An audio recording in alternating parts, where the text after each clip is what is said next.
আওয়ামী লীগ সভাপতি শেখ হাসিনার মৃত্যুদণ্ডের ঘোষণার পর দেশের রাজনৈতিক অঙ্গনে এখন সবচেয়ে আলোচিত বিষয় দলটির ভবিষ্যৎ নেতৃত্ব কারা দেবেন এবং দলটি কিভাবে টিকে থাকবে। আওয়ামী লীগ সমর্থকদের পাশাপাশি রাজনৈতিক বিশ্লেষক ও সুধী সমাজের মধ্যে জোর আলোচনা চলছে এ রায় দলটির জন্য কি অর্থ বহন করছে এবং ভবিষ্যতে দলটি কোন পথে হাঁটবে।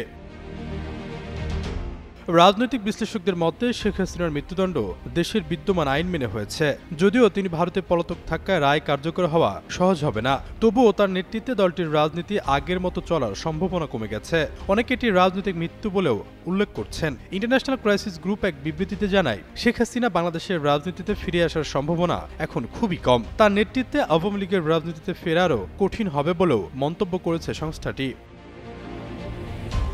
বিশ্লেষকরা মনে করেন, দলকে টিকিয়ে রাখতে আওয়ামী লীগকে অতীত ভুল স্বীকার করে নতুন ও পরিষ্কার ভাবমূর্তির নেতৃত্ব গড়ে তুলতে হবে। রিকনসিলিয়েশন বা রাজনৈতিক সমঝোতার মাধ্যমেই দল পুনর্গঠনের প্রক্রিয়া শুরু হতে পারে বলে মনে করছেন তারা। এর আগে অক্টোবর মাসে রয়টার্সকে দেওয়া সাক্ষাৎকারে শেখ হাসিনা নিজেও বলেছিলেন, কোনো ব্যক্তি বা পরিবার রাষ্ট্রের ভাগ্য নির্ধারণ করতে পারে না, সাংবিধানিক শাসন ও স্থিতিশীলতাই প্রধান বিষয়।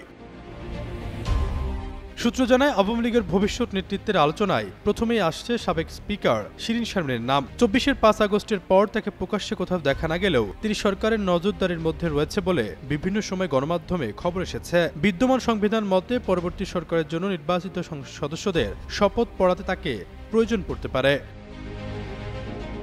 শিরীন শারমিন চৌধুরীর পরে আওয়ামী লীগের সম্ভাব্য সাধারণ সম্পাদক হিসেবে আলোচনায় আছে ক্লিন ইমেজের অধিকারী সাবের হোসেন চৌধুরী এবং আলোচিত নেত্রী নারায়ণগঞ্জের সাবেক মেয়র সেলিনা হায়াৎ আইভীর নাম। আইভী এখনো জেলে রয়েছেন। কয়েকটি মামলা সম্প্রতি তার জামিন হলেও নতুন করে আরও ৪ হত্যাসহ ৫ মামলায় তাকে শোন অ্যারেস্ট দেখানো হয়েছে। অন্যদিকে সাবের হোসেন চৌধুরী গ্রেপ্তার হলেও পরে জামিন পেয়েছেন, যদিও তিনি রাজনীতিতে এখনও নিষ্ক্রিয়। রাজনৈতিক কোনো অনুষ্ঠানে যাচ্ছেন না, কোথাও কোনো মন্তব্য করছেন না। তবে সম্প্রতি তার বাসা ইউরোপীয় ইউনিয়নভুক্ত ৩টি দেশের রাষ্ট্রদূতদের বৈঠক নিয়ে বেশ আলোচনা হয় রাজনৈতিক মহলে।